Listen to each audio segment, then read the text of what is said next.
తిరుమల లడ్డు నెయ్యి కల్తీ వ్యవహారంలో AP CM Chandrababu Naidu deputy CM Pawan కళ్యాణ్కు గట్టి జలక్. ఈ అంశంపై విచారణ జరిపిన అత్యున్నత న్యాయస్థానం చేసిన వ్యాఖ్యలతో చంద్రబాబు పవన్ కళ్యాణ్ ఇరకాటంలో పడ్డారనే మాట విస్ఫోటం అవుతుంది. కనీసం దేవుణ్ణి అయినా రాజకీయాలకు దూరంగా ఉంచాలి అంటూ సుప్రీంకోర్టు వ్యాఖ్యానించడం ప్రాధాన్యత సంతరించుకుంది.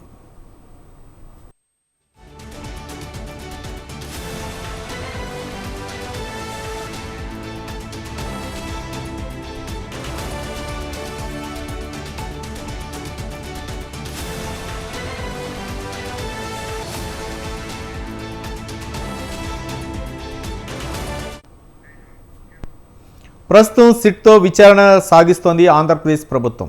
అదే స్వతంత్ర సంస్థతో విచారణ చేయిస్తే మాత్రం ఇటు ఏపీ సీఎంకు డిప్యూటీ సీఎంకు మరిన్ని ఇబ్బందులు తప్పవన్న అభిప్రాయం వ్యక్తమవుతోంది.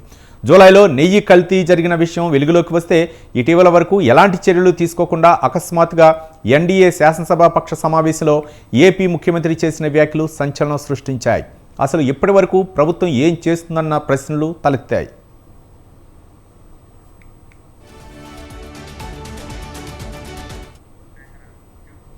తిరుపతి లడ్డూ వివాదంపై విచారణ జరిపిన సుప్రీంకోర్టులోని justice BR Gavai, justice KV Viswanathan ధర్మాసనం కీలక వ్యాఖ్యలు చేసింది. లడ్డూలో కల్తీ నెయ్యి వినియోగించడానికి ఆధారాలు ఏమైనా ఉన్నాయా? నెయ్యి కల్తీ అయిందే అన్న రిపోర్టుపై సెకండ్ ఒపీనియన్ తీసుకున్నారా?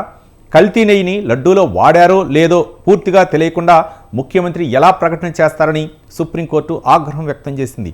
ఈ తరుణంలో సిట్ విచారణ జరుపుతుందని నమ్మగలమా అని సందేహం వ్యక్తం చేసింది.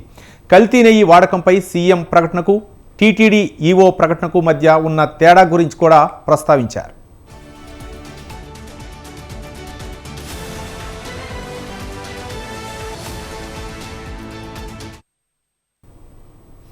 దేశవ్యాప్తంగా సంచలనం రేపిన అంశంలో సుప్రీంకోర్టు వ్యాఖ్యలు కూటమి ప్రభుత్వానికి షాక్ వంటివే అని చెప్పాలి. ఈ విషయంలో ఒక ప్రకటన చేసి చంద్రబాబు తర్వాత తన పని తాను చేస్తే ఉప ముఖ్యమంత్రి పవన్ కళ్యాణ్ మాత్రం దీనిపై నానా హంగామా చేశారు. ఇక్కడ అటు చంద్రబాబు పవన్ కళ్యాణ్లు తాము అధికారంలో ఉన్నాం, ప్రతిపక్షంలో కాదు అన్న విషయం మర్చిపోయారు అనే విమర్శలు వ్యక్తమయ్యాయి.